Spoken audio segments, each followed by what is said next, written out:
Mrs. Audrey Hoffman Lawson holds many titles: First Lady Emeritus of Wheeler Avenue Baptist Church, wife of Reverend Bill Lawson, Pastor Emeritus of Wheeler Avenue, mother to Melanie, Cheryl, Eric, and Roxanne, Maka to granddaughters Robin and Raven, and founder of the Wallop TSU Preparatory Academy. If I try to figure out what makes her who she is today, I would probably say that the strong influence of her parents. Audrey Lawson was born in St. Louis, Missouri, one of 9 children to John Henry and Alma Hoffman. Her mother was an extremely strong but very quiet woman. Her father was an upholsterer. She learned what it was to be entrepreneurial. She learned what it was to be persevering. As a result of that, she always looks at how we get it done. Her toughness came from those years. She attended Tennessee State University in Nashville, Tennessee, and received a Bachelor of Arts in Social Work. While studying at Tennessee State, she began a 2.5-year long-distance relationship by mail with theology graduate student William Lawson, then living in Kansas. Those early years were years where she was willing to try almost anything. And her writing to me a letter was a good example of that. Here's a woman who has never been a drinking violet. She decided she wanted to meet that guy, and so what did she do but write the first letter? And he responded in kind.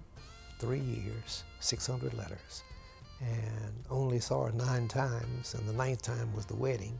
Bill and Audrey married in January of 1954. The 3 volumes of Lawson letters have been archived by the Houston Public Library and are a major feature in Mrs. Lawson's biography. I think that she started out wanting to go into law school, but when she got to Tennessee State in Nashville, she then began to look at social work as a way to reach out and help people. Audrey Lawson began her career at the St. Louis YMCA, and after the couple moved to Houston, she continued at DePelchin's Children's Center in what was then called the Negro Child Center. She also worked at the Vocational Guidance Center, now known as Career and Recovery Resources of Houston. Shortly before the birth of their youngest child, Roxanne, Bill and Audrey Lawson established Wheeler Avenue Baptist Church. Wheeler Avenue Baptist Church was born in our home. My mother's first love has always been children. So when my dad began the church, her concern was, what do we do about the kids? Wheeler Avenue Baptist Church is probably a leader in social action. It certainly is a leader in civil rights. And that's not because its pastor wanted it to be that. It is because Audrey, the social worker, the obsessive family person, the person who loved lower class people, wanted to see to it that that church reached out to other people than the wealthy lawyer who could come in and be a member. Community service and children's ministries were always a core family value. Boy Scout and Girl Scout troops were created, as was the Wheeler Avenue Infant School, which is now known as the Wheeler Avenue Children's Academy. Mrs. Lawson always believed that a child is never too young to start their education. Her greatest legacies are the living ones, the ones that she sees at church or she sees in, her doctor's office or as a lawyer, kids that she watched grow up and really achieve because she made a way for them. As the civil rights movement heated up in the mid-1960s, Reverend Lawson was teaching courses at TSU. Many of his students found their way to the Lawson home for tutorial sessions, as well as impromptu political discussions. Students who came to that building partly for Christian counseling and for Christian worship. Students like the late Mickey Leland saw Mrs. Lawson as a surrogate mom and the Lawson home as their home away from home. She's the one who fixes the spaghetti. She's the one who fusses at them when they get wrong. There was that part of her that was always sort of the earth mother, the nurturer. But then she would come in and sit down and get involved in these conversations herself. She is the counselor. She is the mama away from home. And she and Mickey had a number of conversations. And I would say to him sometimes, Mickey, you're Catholic. Why do you keep coming over here? And he would say, because of Mama Lawson.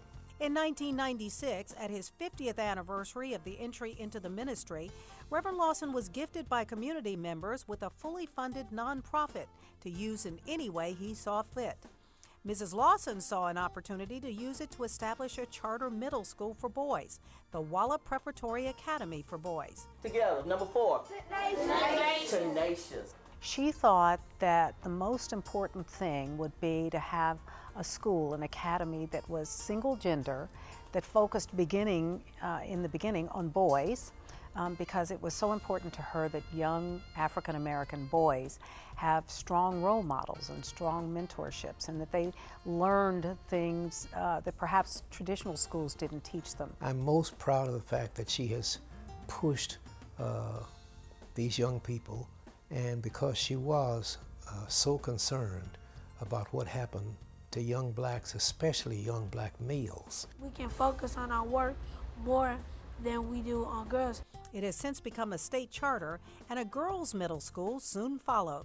If there is one thing I would say about my mother, it's never underestimate her. To catch the tiger, useless speed when cowardice pursues and valor flies. I will not say that question. Let me go.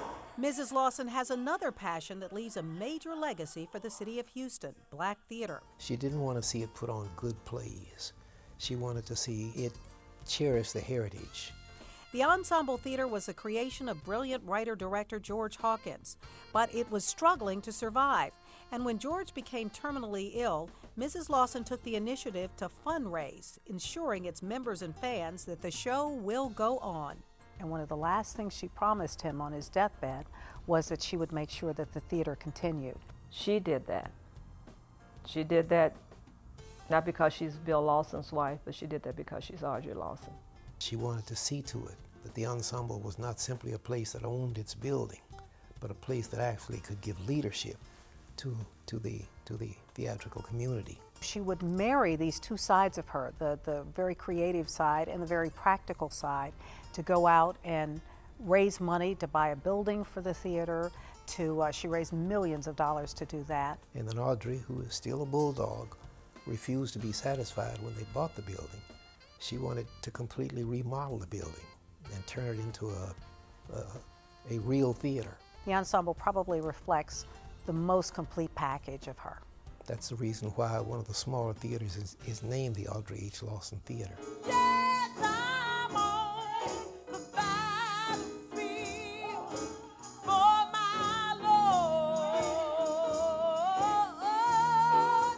Mrs. Lawson is now the ensemble's board chair emeritus, but to many, she's affectionately known as the mother of the Ensemble Theater. She is a person who doesn't miss an opening night, and even when she doesn't understand the play anymore, she's still a very strong supporter. And I know when the end of the year comes, I better come up with $10,000 from someplace to put in the ensemble. Mrs. Lawson has been out there and has made a difference in our community, especially as it relates to the culture, the black arts, and a lot more because she has been right by Reverend Lawson's side and probably doing a lot of the pushing and commenting for the struggles that he's gone through to make a difference in this community as well. The reason why this is such a wonderful honor for all of us, her kids and grandkids, is because she's getting it in her own right. Everybody knows her as the wife of Bill Lawson, Reverend Bill Lawson, and she's often perceived as a sidekick when she's anything but. She is as strong a partner, if not stronger in many ways, than he is. She has certainly left her own legacy, whether it is with the ensemble, with Wheeler Avenue, with so many institutions that affect children around this city. And I think that we are also proud because Audrey Lawson is her own very strong entity, and she deserves this award. Over these 60 years that I have known her, I know that her greatest concern is A, that people shall have a faith base, that B, that people shall be concerned about building families, especially pouring principles and values into the lives of children, and then finally that we would work for the civil rights of all. She's concerned about the civil rights of blacks, but she is also concerned about the civil rights of the mentally ill guy who's standing out on the street corner, who is not black, but who is part of the underclass. Please join the NAACP Houston branch in congratulating and presenting its highest honor, the Mickey Leland Humanitarian Award, to Mrs. Audrey Hoffman Lawson. It is for her service, her leadership, compassion, commitment, and being an inspiration and role model for Houston and the nation.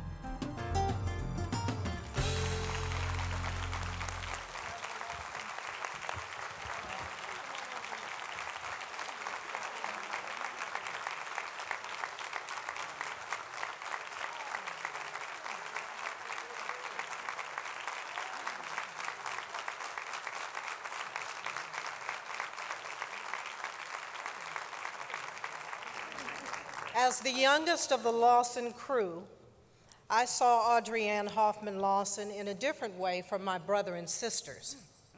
For one thing, I had the unique opportunity to be an only child for the 2 years that all my siblings were away at college. And while I thought, hoped, even dreamed of a severe relaxation of some of the rules my sisters and brother balked at, Mama maintained her stern parenting, high expectations, and demand for excellence. But then, stop hitting me. But then I got to see Audrey Lawson in a totally different light when I joined her in the sisterhood of motherhood. I gained a new understanding of and even emulated that stern parenting, those high expectations, and that demand for excellence. Over the years, I came to realize that those qualities she exhibited with my siblings and me are the exact same qualities she exhibits with every young person with whom she comes into contact. Whether she is making sure a baby has a cushy lap to lay across, a child has something productive to do, a teenager is showing proper respect, or a young adult has good spiritual guidance, Audrey Lawson is no respecter of age, person, or concern. She cares equally for all. In her drive to see young people of all ages, races, and backgrounds get the best that is available to them, Mrs. Lawson has traveled across county and state lines, as well as country and continental divides.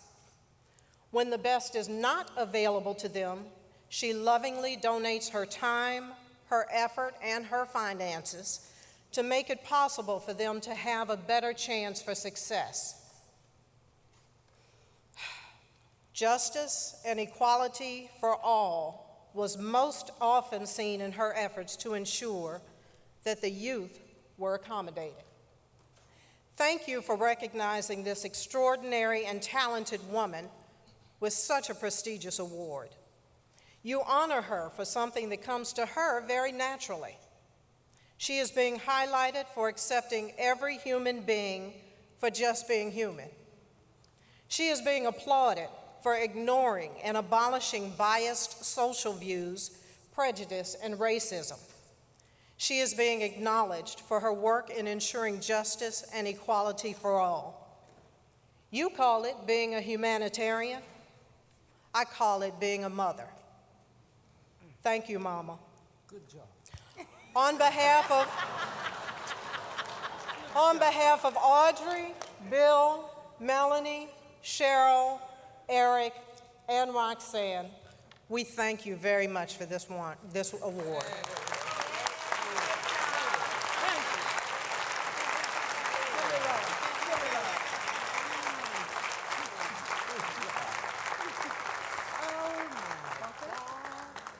Oh, no, I have to say something to somebody.